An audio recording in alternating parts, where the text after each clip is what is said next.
என் அருமை நியூஸ் 7 தமிழ் தொலைக்காட்சி நேயர்களே, உங்கள் அனைவருக்கும் என்னுடைய பணிவான வணக்கங்கள். பழைய நண்பர்களெல்லாம் ஒன்று சேர்ந்து தாங்கள் கழித்த நாட்களை, பள்ளி நாட்களை, கல்லூரி நாட்களை பற்றி பேசி விரிவாக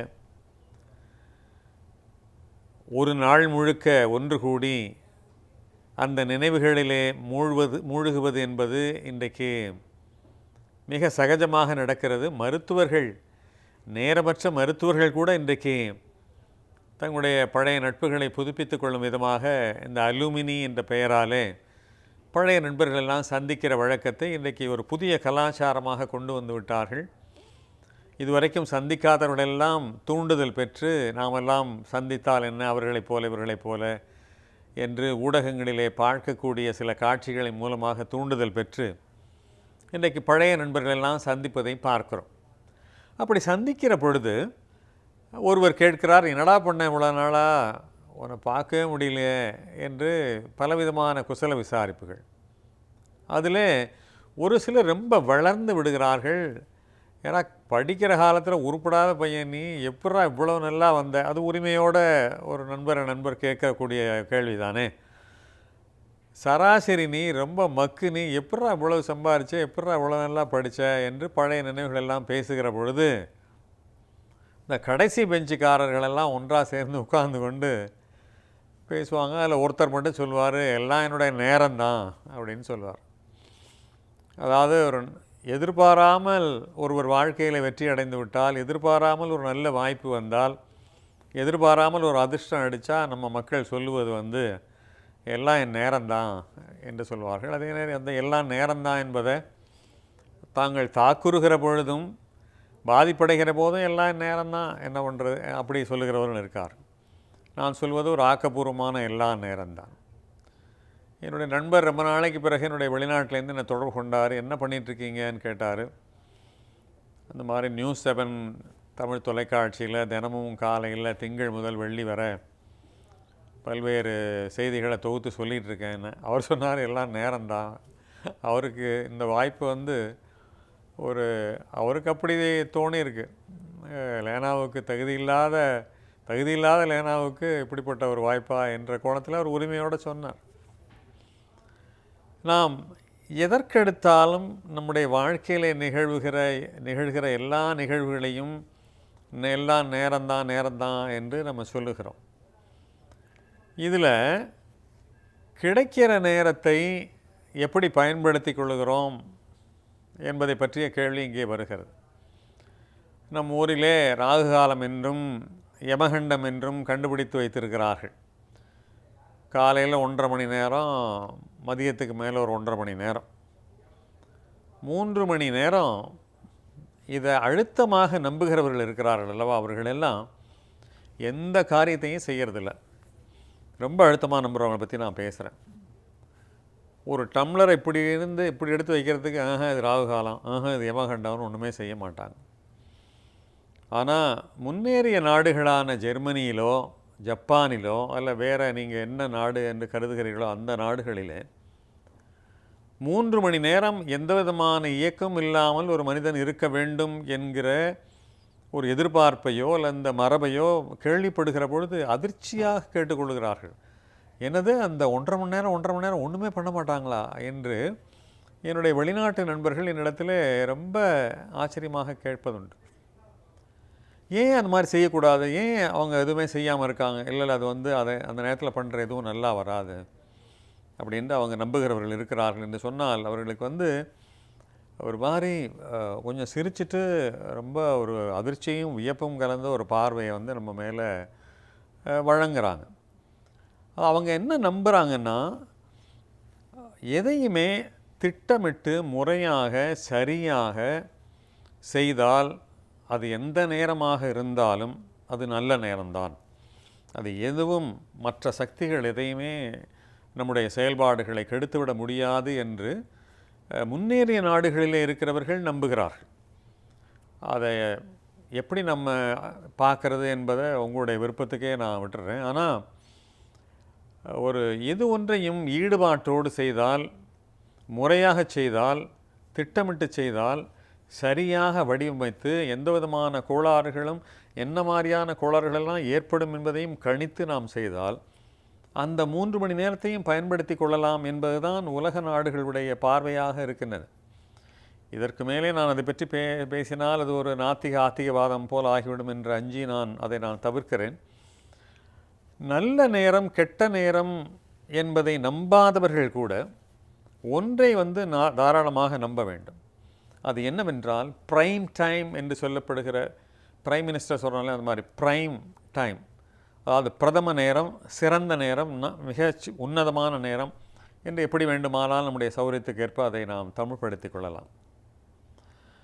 ஒரு மனிதனுடைய அன்றாட வாழ்விலே காலையிலே ஒருவன் எழுகிற போது இருக்கிற சுறுசுறுப்பும் அதன் பிறகு அது மெல்ல உயர்கிற அந்த இயக்கமும் வேகமும் மதியத்திற்கு பிறகு இருக்குமா என்றால் சந்தேகம்தான்.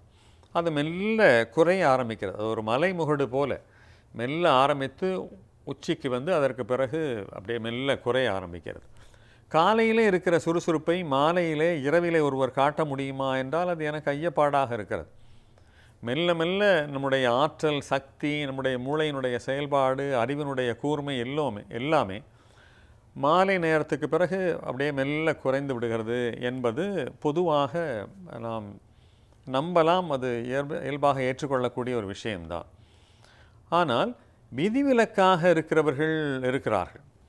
என்னுடைய சகோதர எழுத்தாளர் பாலகுமாரன் அவர்கள் அவருடைய ப்ரைம் டைம், அவருடைய சிறந்த நேரம் என்று அவர் கருதுவது என்னவென்றால், இரவு ஊரெல்லாம் அடங்கிய பிறகு அதற்கு பிறகு 11 மணிக்கு மேலே 12 மணிக்கு மேலே விடிகாலை வரைக்கும் 2-3 மணி வரைக்கும் எழுதுவார் என்று நான் கேள்விப்பட்டிருக்கிறேன். அவரை விட சொல்ல கேள்வி.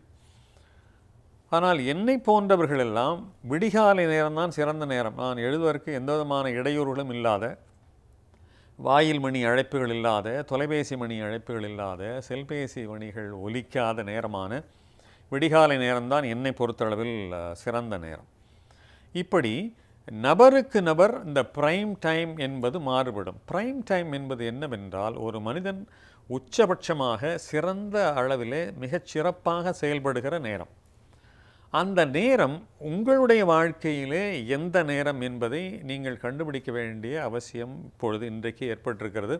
இதுதான் இன்றைய நிகழ்ச்சியினுடைய ஒரு நோக்கம். அதை சுட்டி காட்டுவதும் அதை அடையாளம் காண்பதும் தான் இன்றைக்கு நாம் எடுத்துக்கொண்டிருக்கிற பணி. இதை நீங்களே ஆராய்ந்து பார்த்தால் எந்த நேரம் அதிகமாக நாம் சுறுசுறுப்பாக இருக்கிறோம், எந்த நேரம் நாம் இயல்பாக இருக்கிறோம், எந்த நேரம் நாம் களைத்து போகிறோம், எந்த நேரம் நாம் எடுக்கக்கூடிய முடிவுகள் சிறந்த முடிவுகளாக இருக்கின்றன, எந்த நேரம் நம்முடைய அறிவு மிகச்சிறந்த நிலையிலே இயங்குகிறது என்பதை நாம் மிகச் சுலபமாக கண்டுபிடித்து விடலாம். அதை கண்டுபிடிக்க வேண்டிய அவசியம் இருக்கிறது. சில அதிகாரிகள் எல்லாம் மிகச் சுறுசுறுப்பான நேரமான காலை 10, 11, 12 இந்த நேரத்தை பார்வையாளர்களை சந்திக்கிற நேரமாக ஆக்கிக் கொள்கிறார்கள். நான் சொல்வது உயர் ஐபிஎஸ் அதிகாரிகளாக இருக்கட்டும், ஐஏஎஸ் அதிகாரிகளாக இருக்கட்டும், அல்லது பெரிய நிர்வாகிகளாக இருக்கட்டும். ஆனால் என்னுடைய யோசனை இவர்களுக்கு என்னவென்றால், மதியம் நாம் ஓரளவு களைத்து போகிற நேரமான ஒரு 3 மணி அது மாதிரி, அல்லது மதியம் 2 மணிக்கு மேலே அல்லது 4 மணி போன்ற நேரங்களை பார்வையாளர் நேரங்களாக மாற்றிக்கொண்டால், சில பேருக்கு அலுவலக நெருக்கடி காலையில் தான் எல்லாம் பார்க்க வருகிறேன் என்பார்கள். ஆனால் காலப்போக்கிலே மாற்றி நிர்ணயித்து கொண்டால் 3லேருந்து 4 தான் சந்திப்பு என்று நாம் நிர்ணயித்து விட்டால் அதற்கேற்ற மாதிரி வருவார். அந்த நேரத்தை தான் சந்திப்பு நேரமாக நாம் மாற்றிக்கொள்ள வேண்டும். பெரிய உயர் அதிகாரிகளுக்கு நான் சொல்ல விரும்புவது, பொதுவாக சாப்பாட்டிற்கு பிறகு ஒரு சின்ன தூக்கம், ஒரு களைப்பு, அசதியெல்லாம் வரும் அல்லவா, அந்த நேரத்தை நாம் பார்வையாளரை சந்திப்பதற்கு நாம் நேரமாக மாற்றிக்கொண்டால் அந்த தூக்கமும் போய்விடும். அதே நேரத்தில் அந்த தூக்க நேரத்தை அல்லது களைப்பான நேரத்தை ஒரு நல்ல காரியங்களுக்காக அதை பயன்படுத்தி கொள்ளலாம். ஏன் இந்த ப்ரைம் டைம் நம்முடைய வாழ்க்கையினுடைய முக்கியமான நேரத்தை நாம் கண்டுபிடிக்க வேண்டிய அவசியம் இருக்கிறது என்று சொன்னால், அந்த நேரத்தை நாம் அடிக்கோடிட்டு வைத்துக்கொண்டு அந்த நேரத்தை நாம் வேறு எந்த காரியத்திற்காகவும் அதை பயன்படுத்தாமல் அந்த செயல்பாட்டிற்காக, சிறந்த செயல்பாட்டிற்காக அதை பயன்படுத்த வேண்டும் என்பதற்காகத்தான் அந்த நேரத்தை நாம் அடையாளம் காண வேண்டிய அவசியம் இருக்கிறது என்று நான் சொல்கிறேன். அந்த நேரத்தில் தூக்கத்தை தேர்ந்தெடுத்து விடக்கூடாது. அந்த நேரத்தில் நாம் எதுவும் பொழுதுபோக்கு அம்சங்களிலே நாம் கவனம் செலுத்தி விடக்கூடாது. நான் ஏற்கனவே சொன்னதைப் போல அந்த நேரத்தில் ஒரு பார்வையாளர் நேரமாக அதை மாற்றிக்கொண்டு விடக்கூடாது. அந்த நேரத்தில் எதுவும் ஒரு சேட்டிங் என்று சொல்லுகிறோமே, தேவையில்லாத உரையாடல்கள் அல்லது தொலைபேசியில் அந்த மாதிரியான நேரத்தை பயன்படுத்தி கொண்டு விடக்கூடாது. உங்களுடைய ப்ரைம் டைம் என்பது மிகச்சிறந்த முடிவுகளை எடுக்கக்கூடிய உன்னதமான நேரம், ஒரு சுறுசுறுப்பாக நீங்கள் செயல்பட வேண்டிய நேரம். அந்த நேரத்தை நாம் விரயமாக்கிவிட்டால் அதற்கு பிறகு மீண்டும் அந்த 2 மணி நேரத்தை அல்லது அந்த குறிப்பிட்ட நேரத்தை கண்டுபிடிப்பதற்கு நாம் மீண்டும் 24 மணி நேரம் காத்திருக்க வேண்டிய பணிகள் தேவை ஏற்படும். அந்த நேரத்தில் ப்ரைம் டைம் என்கிற அந்த நேரத்தில் நாம் பணிகளை மிகச் சீக்கிரமாக நாம் முடித்து விட முடியும். இப்போ என்னை எடுத்துக்கொண்டால், நீங்கள் மாலை எழுதி தாருங்கன்னு சொன்னால் ஒரு பத்திரிகையாளர் வகையில் என்னால் மாலையில் எழுத முடியும். ஆனால் மாலையில் அதே ஒரு கட்டுரையை எழுதுவதற்கு எனக்கு 2 மணி நேரம் ஆகிவிடும். ஆனால் அதே ப்ரைம் டைம் என்று சொல்லப்படுகிற காலை நேரத்தை அந்த வேலையை நான் எடுத்துக்கொண்டால் ஒரு அரை மணி நேரத்தில் என்னால் அதை முடித்து விட முடியும். 4 1 மடங்கு நேரமே எடுத்துக்கொள்ளக்கூடிய அளவிற்கு என்னுடைய உன்னிப்பு, கவனிப்பு, அந்த கான்சன்ட்ரேஷன் அல்லது அந்த மைய புள்ளியிலே தான் என்னுடைய கவனம் இருக்கும்.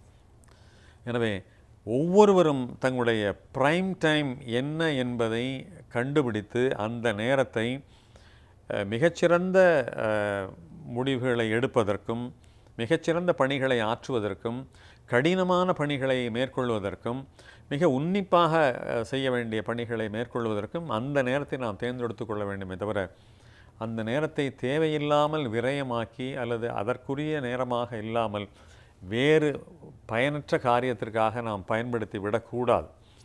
எனவே ப்ரைம் டைம் என்பதை கண்டுபிடிக்க வேண்டிய பொறுப்பும் அந்த நேரத்தை மிகச்சரியாக பயன்படுத்திக்க வேண்டிய அவசியமும் இருக்கிறது. அப்படி செய்தால் வாழ்க்கையில் நாம் மிகச்சிறந்த மனிதர்களாக, ஒப்பற்ற மனிதர்களாக, சிறந்த முடிவுகளை எடுக்கக்கூடிய மனிதர்களாக, அட போங்கப்பா என்று சொல்லக்கூடிய நேரத்திலே போய் நாம் முக்கியமான முடிவுகளை எடுத்தால் அதிலே கூட அந்த சலிப்பு துணி, அந்த அனாவசியமான துணி வந்துவிட வாய்ப்பு இருக்கிறது.